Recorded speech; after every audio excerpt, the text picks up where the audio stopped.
Welcome to Priya classes. दोस्तों, आज 10वीं कक्षा जीव विज्ञान का जो प्रथम चैप्टर है जैव प्रक्रम, इसका पार्ट 3 लेकर के आए हैं। इसके पहले पार्ट 1 और पार्ट 2 अपलोड कर दिए हैं। अगर वो वीडियो नहीं देखे हैं फ्रेंड्स तो प्ले लिस्ट में जा करके अवश्य देखें। तो इस वीडियो में आज हम 30 महत्वपूर्ण ऑब्जेक्टिव प्रश्न को कवर करेंगे जो जैव प्रक्रम से है, और ये जैव प्रक्रम का लास्ट वीडियो है। ठीक है फ्रेंड्स, अगर इस बार आप मैट्रिक का एग्जाम देने वाले हैं तो वीडियो को शुरू से लास्ट तक जरूर देखें और सभी प्रश्नों को अभी से याद करते चले। ठीक है फ्रेंड्स, और वीडियो अच्छा लगे तो लाइक जरूर करें, और चैनल पे पहली बार आए हैं तो लाल बटन दबाकर चैनल को सब्सक्राइब करने तथा बेल आइकन को जरूर दबाएं ताकि महत्वपूर्ण वीडियो का नोटिफिकेशन समय से मिलता रहे। तो चलिए फ्रेंड्स, फटाफट देखते हैं 30 प्रश्न जो जैव प्रक्रम से है। तो आज का पहला सवाल आपका है कि हरे पौधों में रक्षित आंतरिक ऊर्जा किस रूप में होती है। देखिए, सभी प्रश्न काफ़ी महत्वपूर्ण है इसलिए सभी प्रश्न को जरूर याद रखें। तो हरे पौधे में रक्षित आंतरिक ऊर्जा किस रूप में होती है, तो इसका जो राइट आंसर हो जाएगा ऑप्शन नंबर डी हो जाएगा, मंड के रूप में रहती है। चलिए सवाल नंबर 2 को देखें। सवाल नंबर 2 है कि निःश्वास, ठीक है, निःश्वास द्वारा निकली वायु में रहती है। देखिए, निःश्वास यानी कि जब हम श्वास को छोड़ते हैं उसके बारे में कहा जा रहा है फ्रेंड्स। तो जैसा कि आप लोग को पता है कि जब हम लोग श्वास को लेते हैं तो ऑक्सीजन का यूज करते हैं, ऑक्सीजन को लेते हैं फ्रेंड्स, लेकिन जब छोड़ते हैं तो क्या छोड़ते हैं, यानी निःश्वास करते हैं तो कार्बन डाइऑक्साइड छोड़ते हैं। तो सवाल नंबर 2 का जो राइट आंसर हो जाएगा ऑप्शन नंबर ए CO2 अर्थात कार्बन डाइऑक्साइड। निःश्वास द्वारा निकली वायु में रहती है क्या, तो कार्बन डाइऑक्साइड। सवाल नंबर 2 का right answer option number A हो जाएगा। चलिए सवाल नंबर 3 को देखते हैं। सवाल नंबर 3 है कि ग्रहणी भाग है। ग्रहणी भाग है जो किसका, ऑप्शन में आपको दिया हुआ है ए में मुख गुहा, बी में आमाशय, सी में छोटी आंत और डी में बड़ी आंत। तो जो सवाल नंबर 3 है इसका राइट आंसर हो जाएगा फ्रेंड्स ऑप्शन नंबर सी, छोटी आंत। जो ग्रहणी भाग है जो किसका है, तो छोटी आंत का है। ठीक है, सवाल नंबर 4 को देखें। सवाल नंबर 4 जो काफ़ी महत्वपूर्ण प्रश्न है कि रक्त में उपस्थित प्लेटलेट्स के कारण होता है। जो रक्त में हमारे प्लेटलेट्स उपस्थित रहता है फ्रेंड्स, उसके से क्या होता है, तो ऑप्शन ए में आपका दिया हुआ है रक्त का बहाव, बी में रक्त का में थक्का, सी में रक्त की कमी और डी में रक्त का संचय। तो इसका जो राइट आंसर हो जाएगा फ्रेंड्स ऑप्शन नंबर बी हो जाएगा, रक्त में थक्का। हमारे शरीर में जो प्लेटलेट्स होता है फ्रेंड्स, ठीक है, रक्त में जो उपस्थित प्लेटलेट्स होता है उसी के कारण रक्त है जो क्या होता है, थक्का होता है। तो सवाल नंबर 4 का जो राइट आंसर हो जाएगा ऑप्शन नंबर बी। चलिए सवाल नंबर 5 को देखते हैं। सवाल नंबर 5 है जो काफ़ी महत्वपूर्ण प्रश्न है कि इंसुलिन हार्मोन किसके पाचन में सहायक है। तो इंसुलिन हार्मोन किसके पाचन में सहायक है, इसका राइट आंसर हो जाएगा ऑप्शन नंबर ए, चीनी के। जैसा कि आप लोग को पता है फ्रेंड्स कि इंसुलिन एक प्रकार का हार्मोन है, इसकी कमी से मधुमेह यानी चिनिया रोग होती है। देखिए, इंसुलिन का स्राव कहाँ से होता है, पूछे अगर जो कौन सा ग्रंथि से इंसुलिन का स्राव होता है, तो याद रखिएगा अग्नाशय ग्रंथि। अग्नाशय ग्रंथि को अंग्रेजी में पैनक्रियाज ग्रंथि कहा जाता है फ्रेंड्स, ये भी याद रखिएगा। तो सवाल है कि इंसुलिन हार्मोन किसके पाचन में सहायक होता है, तो चीनी का। ठीक है, अगर इंसुलिन की मात्रा कम जाती है, इंसुलिन हार्मोन की मात्रा कम जाती है फ्रेंड्स, तो हमारे शरीर में चीनी की मात्रा बढ़ जाती है, जिससे कौन सा रोग होता है, तो मधुमेह यानी चिनिया बीमारी होती है। तो सभी ये सब याद रखिए। चलिए सवाल नंबर 6 को देखें। सवाल नंबर 6 है कि कोशिका का पावर हाउस किसे कहा जाता है। बहुत ही महत्वपूर्ण प्रश्न है और बहुत बार यह एग्जाम में रिपीट भी हुआ है फ्रेंड्स। तो गेस करें इसका राइट आंसर क्या होगा।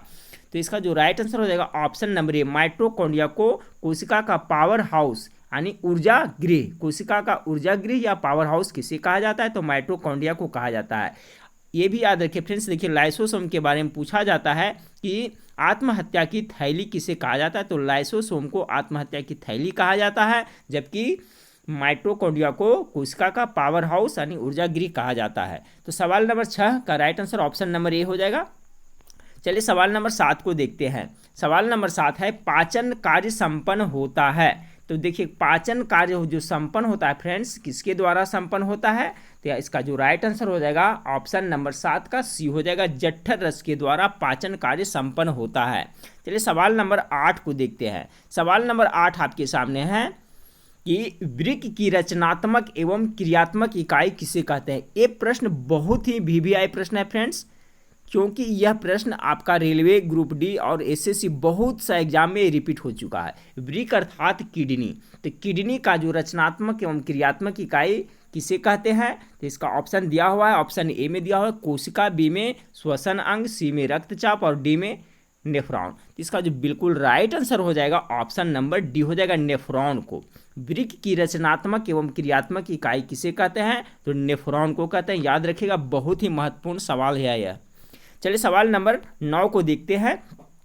सवाल नंबर 9 आपके सामने है कि एक कोशिकीय शैवालों में जल का परिवहन होता है।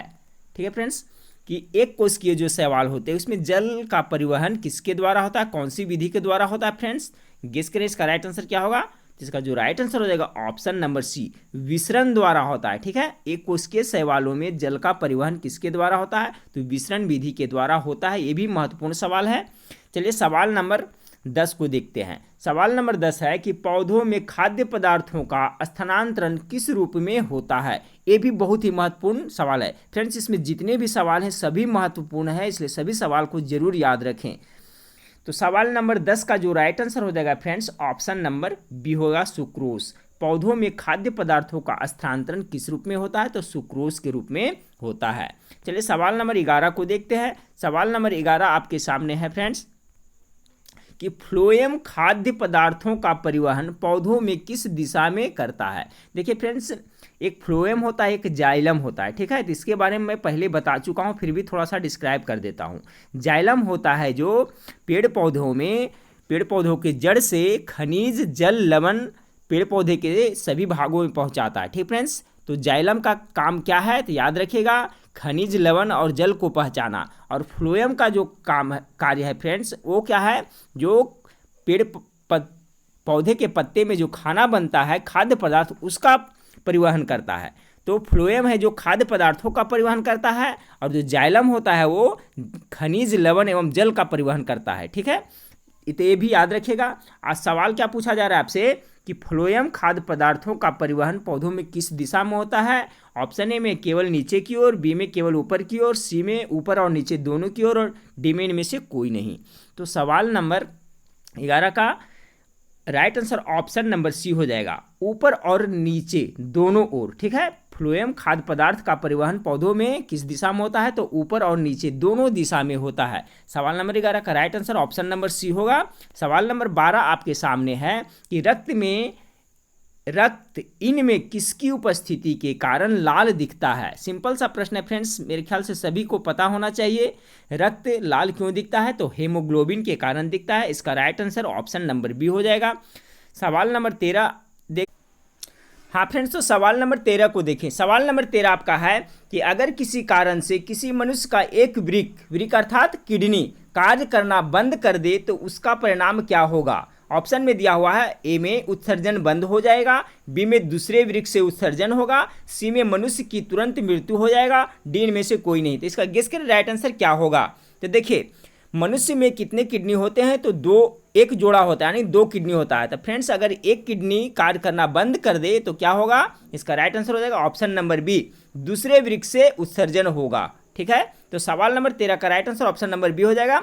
सवाल नंबर 14 है कि वृक्क किस जैव प्रक्रम का हिस्सा है? ये देखिए बहुत ही महत्वपूर्ण सवाल है कि वृक्क किस जैव प्रक्रम का हिस्सा है। इसका जो राइट आंसर हो जाएगा ऑप्शन नंबर ए, उत्सर्जन का। चलिए सवाल नंबर 15 को देखते हैं। सवाल नंबर 15 आपका है कि पादप अपशिष्ट संचित रहते हैं। तो जो पादप अपशिष्ट है संचित किस में रहते हैं? ऑप्शन ए में है पत्तियों में, बी में छाल में, सी में कोशिका रिक्तिकाओं में, और कोशिकीय रिक्तिकाओं में, और डी में से सभी। तो इसका जो राइट आंसर हो जाएगा फ्रेंड्स ऑप्शन नंबर डी हो जाएगा। पादप अपशिष्ट संचित कहाँ रहते हैं? तो इसका जो राइट आंसर होगा ऑप्शन नंबर डी, इन सभी में, यानी पत्तियों में, छाल में, कोशिकीय रिक्तिकाओं में पादप अपशिष्ट संचित रहते हैं। चलिए सवाल नंबर 16 को देखते हैं।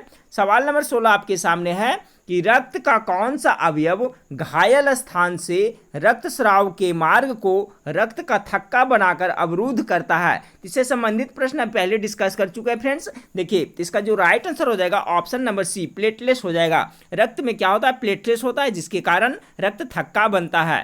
तो सवाल नंबर 16 का right answer option number C हो जाएगा। चलिए सवाल नंबर 17 को देखते हैं। सवाल नंबर 17 है कि मंड के परीक्षण के लिए हरी पत्ती पर आयोडीन डालने से पहले पत्ती के अल्कोहल में उबाला जाता है, क्यों? तो क्यों उबाला जाता है? इसका जो राइट आंसर हो जाएगा ऑप्शन नंबर गेस करें सी हो जाएगा, क्लोरोफिल को घोलने के लिए। क्लोरोफिल को घोलने के लिए मंड परीक्षण के दौरान हरी पत्ती पर आयोडीन डालने से पहले पत्ती को क्या किया जाता है, अल्कोहल में उबाला जाता है। तो सवाल नंबर 17 का राइट आंसर हो जाएगा ऑप्शन नंबर सी, क्लोरोफिल को घोलने के लिए। चलिए सवाल नंबर 18 को देखिए, मैग्नीशियम में पाया जाता है। देखिए बहुत ही इंपॉर्टेंट प्रश्न है ये, आपका ग्रुप डी रेलवे और एसएससी एसएम एग्जाम में पूछा हुआ प्रश्न है। मैग्नीशियम धातु किसमें पाया जाता है, तो इसका जो राइट आंसर हो जाएगा ऑप्शन नंबर ए, क्लोरोफिल में पाया जाता है। सवाल इस तरह से उलट के भी पूछा जा सकता है कि क्लोरोफिल में कौन सा धातु पाया जाता है, तो याद रखिएगा फ्रेंड्स मैग्नीशियम धातु पाया जाता है। तो सवाल नंबर 18 का right answer option number A हो जाएगा। सवाल नंबर 19 को देखें, सवाल नंबर 19 आपका है कि खुला परिसंचरण तंत्र किसमें पाया जाता है। ऑप्शन ए मनुष्य में, बी में कॉकरोच में, सी में घोड़ा में, डी ऊंट में। तो इसका राइट आंसर क्या होगा, गेस करें। खुला परिसंचरण तंत्र किसमें पाया जाता है, तो इसका राइट आंसर हो जाएगा ऑप्शन नंबर बी, कॉकरोच में खुला परिसंचरण तंत्र पाया जाता है। सवाल नंबर 20 को देखिए कि हाइड्रा में प्रजनन किस विधि से होता है, ये भी काफी महत्वपूर्ण सवाल है। तो हाइड्रा में जो प्रजनन की विधि होती है किसके द्वारा होती है, ऑप्शन ए में है द्विखंडन, बी में मुकुलन, सी में लैंगिक जनन, डी इनमें से सभी। तो हाइड्रा में प्रजनन होती है वो मुकुलन विधि के द्वारा होता है। सवाल नंबर 20 का right answer option number B हो जाएगा फ्रेंड्स। चलिए सवाल नंबर 21 को देखते हैं। सवाल नंबर 21 आपके सामने है कि प्रोटीन का पाचन शुरू होता है। तो प्रोटीन का पाचन शुरू कहाँ होता है फ्रेंड्स, तो इसका राइट आंसर क्या होगा, ऑप्शन ए में ग्रासनाली, बी में अमाशय, सी में ग्रसनी और डी में अग्नाशय। तो इसका जो राइट आंसर हो जाएगा ऑप्शन नंबर बी हो जाएगा, प्रोटीन का पाचन शुरू होता है अमाशय से। चलिए सवाल नंबर 22 को देखें, ये देखिए काफी महत्वपूर्ण सवाल है कि मनुष्य के मुख गुहा में कितने जोड़े लार ग्रंथियां पाई जाती है। तो कितने जोड़े लार ग्रंथियां पाई जाती है, इसका राइट आंसर हो जाएगा, गेस करें क्या होगा, तो इसका right answer option number B हो जाएगा, 3 लार ग्रंथियां पाई जाती है। सवाल नंबर 23 को देखें, सवाल नंबर 23 आपके सामने है कि अमाशय के अग्रभाग को क्या कहा जाता है। ये भी काफी महत्वपूर्ण सवाल है। तो अमाशय के जो अग्रभाग यानी आगे का भाग होता है फ्रेंड्स, उसको क्या कहा जाता है, तो कार्डियक कहा जाता है। सवाल नंबर 23 का right answer option number B हो जाएगा, कार्डियक। चलिए सवाल नंबर 24 को देखते हैं। सवाल नंबर 24 आपका है कि प्रकृति में ऑक्सीजन का संतुलन कैसे बना रहता है, किस क्रिया के द्वारा प्रकृति में ऑक्सीजन का संतुलन यानी बैलेंस बना रहता है। तो इसका ऑप्शन में ए में दिया हुआ है संयोजन, बी में प्रकाश संश्लेषण, सी में अपघटन, डी इनमें से कोई नहीं। तो इसका जो राइट आंसर होगा क्या होगा फ्रेंड्स, गेस करें, ऑप्शन नंबर बी हो जाएगा, प्रकाश संश्लेषण। जैसा कि आप लोग को पता है फ्रेंड्स कि जब प्रकाश संश्लेषण यानी फोटोसिंथेसिस की क्रिया होती है तो उसमें कार्बन डाइऑक्साइड की जरूरत पड़ती है और बदले में ऑक्सीजन पेड़ पौधे हमें देते हैं। तो ये प्रकाश संश्लेषण क्रिया के कारण ही प्रकृति में ऑक्सीजन है जो संतुलन में रहता है। सवाल नंबर 24 का right answer option number B हो जाएगा। सवाल नंबर 25 देखें, सवाल नंबर 25 है कि डेंगू उत्पन्न करने वाला मच्छर किस तरह के जल में रहते हैं। ऑप्शन ए में साफ जल, गंदा जल, खारा जल या मृदु जल। मृदु जल यानी मीठा जल। तो देखिए याद रखिएगा फ्रेंड्स, जो डेंगू के मच्छर होते हैं वो कहाँ पनपते हैं, तो साफ जल में पनपते हैं। सवाल नंबर 25 का right answer option number A हो जाएगा। सवाल नंबर 26 को देखें कि अमोनिया का यूरिया में परिवर्तन शरीर में कहाँ होता है। तो अमोनिया का यूरिया में परिवर्तन शरीर में कहाँ होता है, गेस करें फ्रेंड्स। ऑप्शन ए में आपका दिया यकृत, बी में वृक्क, सी में प्लीहा और डी में अमाशय। इसका जो राइट आंसर हो जाएगा आपको ऑप्शन नंबर ए हो जाएगा, राइट आंसर यकृत में। यकृत को अंग्रेजी में क्या कहते हैं, तो लीवर कहते हैं, लीवर। ठीक है फ्रेंड्स, और याद रखिएगा फ्रेंड्स, लीवर यानी यकृत है जो मानव शरीर का सबसे बड़ा ग्रंथि यानी ग्लैंड है। सवाल ये भी पूछा जाता है कि मानव शरीर में सबसे बड़ा ग्रंथि कौन है, तो यकृत है। तो याद रखिएगा ये भी। तो यहाँ सवाल पूछा गया था अमोनिया का यूरिया में परिवर्तन शरीर में कहाँ होता है, इसका right answer option number A हो यकृत हो जाएगा। चलिए सवाल नंबर 27 को देखते हैं। सवाल नंबर 27 है कि किस उत्सर्जी पदार्थ को बाहर निकालने में जल की आवश्यकता नहीं होती है। किस उत्सर्जी पदार्थ को बाहर निकालने में जल की आवश्यकता नहीं होती है, इसका राइट आंसर क्या होगा, इसका राइट आंसर हो जाएगा आपका, गेस करें, ऑप्शन नंबर सी यूरिक अम्ल। ठीक है फ्रेंड्स, सवाल नंबर 28 को देखें कि मृतजीवी पोषण में भोजन का पाचन कहाँ होता है। महत्वपूर्ण सवाल है, जो मृतजीवी पोषण होता है उसमें भोजन का पाचन कहाँ होता है। तो इसका ऑप्शन में दिया हुआ है कोशिका, ए में कोशिका के बाहर, बी में कोशिका में, सी में पाचन तंत्र में और डी में इनमें से सभी। तो इसका जो राइट आंसर होगा फ्रेंड्स ऑप्शन नंबर ए हो जाएगा, यानी कोशिका के बाहर में होता है।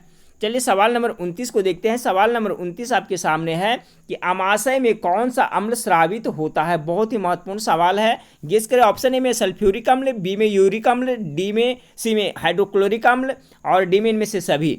तो देखिए जो अमाशय होता है वहाँ पे आपको हाइड्रोक्लोरिक अम्ल स्रावित होता है। इसका सूत्र भी याद रखिएगा, HCl अनुसूत्र इसका क्या होता है, HCl अर्थात हाइड्रोक्लोरिक अम्ल। तो हाइड्रोक्लोरिक अम्ल का स्राव कहाँ होता है, तो अमाशय में होता है। ठीक है फ्रेंड्स, तो सवाल नंबर 29 का right answer option number C हो जाएगा। हाँ फ्रेंड्स, तो इस वीडियो का लास्ट सवाल को देखते हैं। इस वीडियो का लास्ट सवाल है कि मानव में डायलिसिस थैली है। ए में है नेफ्रॉन, बी में न्यूरॉन, सी में माइटोकॉन्ड्रिया, डी में लाइसोसोम।